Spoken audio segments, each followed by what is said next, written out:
जी, तो वो पवन जी लगातार मुझे ही नहीं, मेरे पिताजी को भी उनका कॉल आता था। और उस टाइम घंटों 2-2 घंटे मेरे पिताजी से बात होती थी कि पापा आपका आजीवन मैं बेटा रहूँगा, आपके लिए आजीवन मैं करूँगा। फिर मैं मेरे लिए साड़ी का मैं पैसा भी दिया गया, मैं वहाँ पे गई तो कि ये साड़ी तुम अपने लिए ले लेना जाके। सारा कुछ किया गया, तो चुनाव में मुझे पवन जी द्वारा बुलाया गया। अच्छा, जितने दिन आप चुनाव में उनके पास थी, पति पत्नी की तरह आप लोग रहते थे कि अलग अलग? जी, शुरुआत में 4-5 दिन हम लोग पति पत्नी की तरह थे। फिर वहाँ पे ज़्यादा भीड़ होने लगी थी, उनके कमरे में लोग आने जाने लगे थे, तो एक दूसरा रूम खुलवाया गया था जिसमें मैं, वो और उनकी अम्मा और मेरी बहन रहते थे। अच्छा, इनिशियल वजह क्या रही आप लोग के बीच में जो फर्क आया या डिफरेंसेस आए, इनिशियल वजह क्या? सर, वही जवाब आज मैं भी चाह रही हूँ, और वही जवाब के लिए मैं पवन जी से लगातार संपर्क करने की कोशिश कर रही हूँ कि एक वजह हमें भी बता दीजिए कि हमारी गलती कहाँ रही है।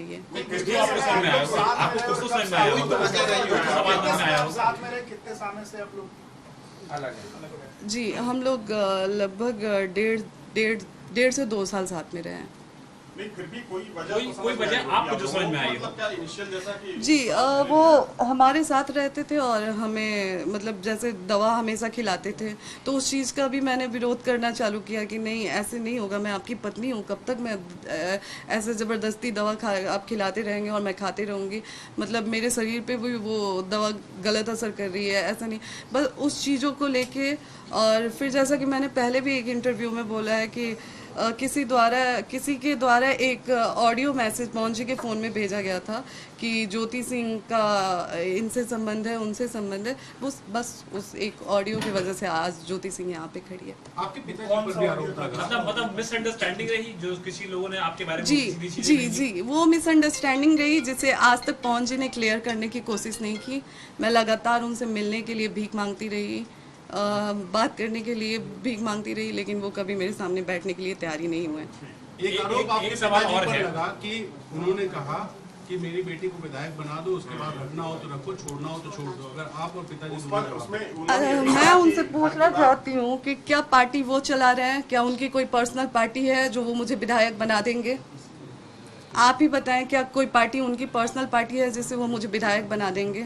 मेरे पिताजी किस उस पे जाके, हाँ, जब वहाँ पे पुलिस आया, मैं लाइव आई, तो वहाँ पे ये बोला गया फिर उनके लोगों द्वारा कि आप फिर से लाइव आइए और बोलिए कि पुलिस पवन जी द्वारा नहीं बुलाई गई थी, तभी पवन जी आपके साथ दोबारा बैठेंगे। मैंने बोला ये मैं नहीं करूँगी, अगर ये मैं करती हूँ तो सवाल हम पे उठने लगेगा।